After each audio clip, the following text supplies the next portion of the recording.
Live from downtown Detroit, home of WDIV and Click on Detroit, Local 4 News at 11 starts now. Reopening America. The governors of Minnesota and Maryland announcing tonight they will not extend their state's stay-at-home orders, while in Wisconsin, the state Supreme Court overturns the governor's order, ruling it unlawful and unenforceable. Good to have you with us at 11 as more states move to reopen.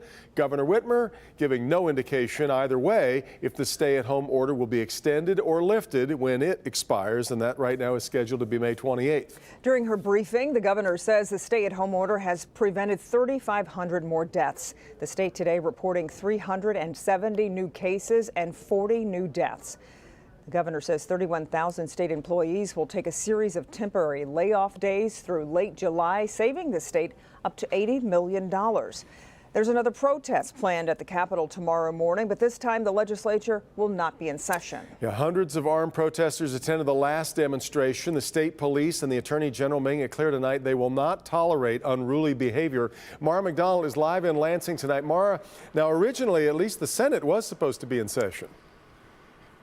Devin, it was, but the decision was made today that neither chamber is going to be in session and the Capitol building is going to be closed. I can tell you this much. Already we have seen increased MSP presence around the perimeter of the Capitol tonight.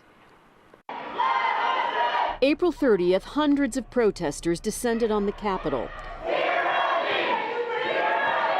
demanding to be let into the House, some in the Senate gallery with their firearms. State police were very low-key and did not escalate tensions. Tonight, MSP wants people planning on attending the protest tomorrow to know it's going to be a different show. We want the public to be aware of what they can see and encounter tomorrow.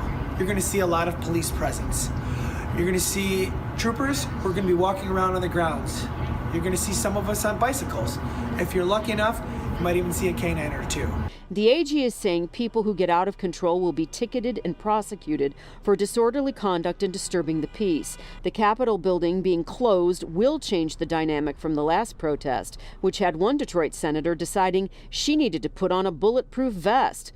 The group that is pushing tomorrow's protest, called Michigan United for Liberty, says, quote, "As we always have, we expect demonstrators to be the peaceful, law-abiding citizens that we are. We encourage all participants to exercise extreme patience should there be opposing demonstrators and remain peaceful and respectful." I think the Michigan State Police is monitoring all of the conversations around this event tomorrow. That they are prepared and are working with the Attorney General. Back here live, the governor says she is hopeful that protesters will come wearing masks and that they will keep that 6 feet apart and keep the social distancing going. In addition, Devin and Kimberly, the weather here tomorrow morning is expected to be dreadful. We're talking about thunder showers, so whether that has an impact on the crowd that shows up remains to be seen. We're live in Lansing tonight at the Capitol.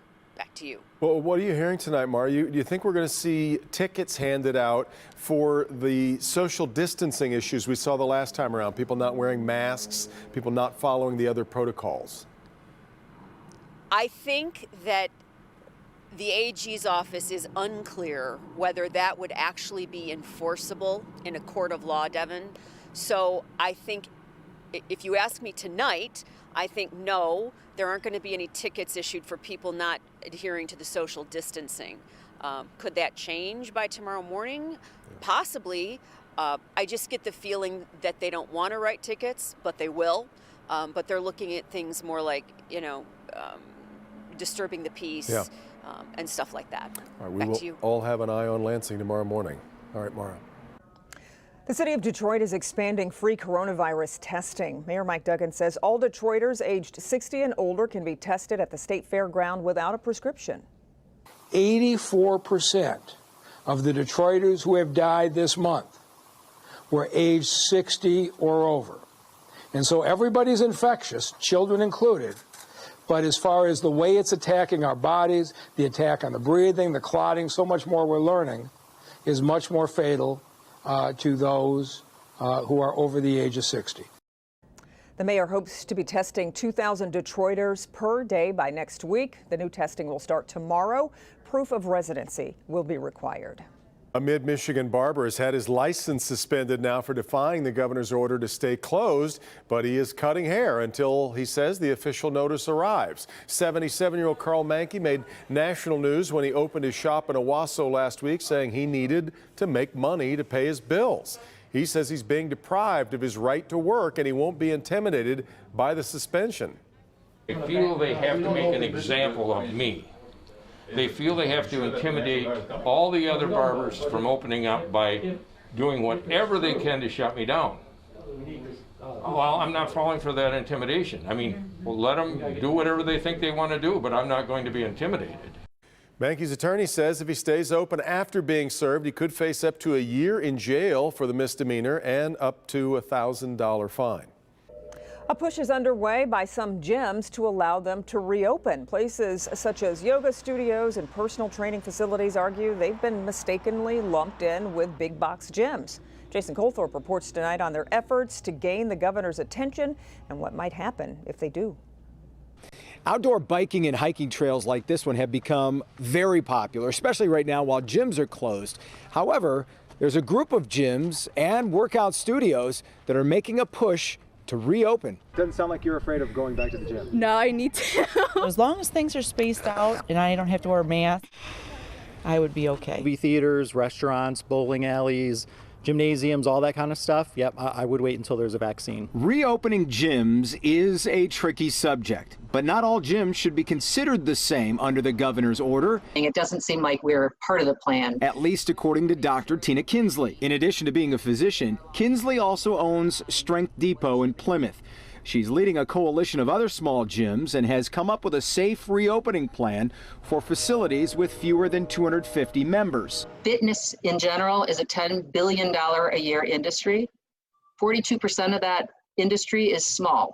So 42% of all of that money comes from small facilities. We drive the economic engine in this country as well, and it's very important to not let these businesses fall apart and never open again. The governor's office wouldn't say if she's considered exceptions for smaller gyms, but she's listening to doctors and basing decisions on science and data. I'm confident that if we're basing decisions on science and data, that we're safe to reopen in a limited capacity. Still, not everyone is convinced that a small gym is safer than a big one. I know it's tough for everybody, and there's a lot of jobs related to that, and I feel and sympathize for those people. But yeah, when there's a second spike, which I think might happen, you know, you're just going to have to go through that cycle over and over again. So it's important to do it correctly the first time. As for Dr. Kinsley's reopening plan, we got a second opinion from Dr. Frank McGeorge. He doesn't think it's innovative enough to sway state health officials from changing the governor's plan. In Plymouth, Jason Colthorpe, Local 4. All right, Jason, another big event here in Michigan forced to cancel due to the pandemic. Today, the Mackinac Bridge Authority Board announcing the annual Labor Day Mackinac Bridge Walk is not going to happen this year. This would have been the 63rd year for the event, which of course attracts tens of thousands of people to the area every year. All right, let's check in with Ben, who is not talking about a freeze warning for a change tonight, but you are talking about storms moving into the area. Yeah, whoever thought no freeze warning would not be good news, but Mara alluded to it. Yeah, we've got plenty of rain coming tomorrow and possibly some strong storms. So let's get to the setup. The warm front that you see in this graphic is going to be key. Where does this thing end up? Rain does start coming in the morning hours, and that's going to be pushing on the other side of the lake. Once that starts arriving, we'll see at least some widespread rain in the morning, maybe a rumble or two of thunder, but it's really going to be the second part of the day where we're looking at the potential for the stronger storms. Those are mainly going to be south of I-94 where we're going to see that. Otherwise, temperatures are going to be into the 70s, so that's not going to be a problem. As far as the threat breakdown goes, it's damaging winds that are going to be the biggest threat, and it's going to be a pretty wide window there from noon to midnight, but really we're focused on that mid-afternoon time frame. We'll talk more about locations, how much rain we're going to get, because that could become an issue, and when this is finally going to go away. All in a few minutes, guys. Okay, Ben. Still ahead, it's being called one of the keys to getting back to normal. Okay, Dr. Frank McGeorge is going to join us to explain contact tracing, why it's so critical, and how it works. Tim. A Michigan Supreme Court justice and a local Muslim community leader teaming up, handing out PPE to those on the front lines. We'll take you along, coming up after the break. The COVID-19 pandemic took many by surprise, and unfortunately, many were not financially prepared.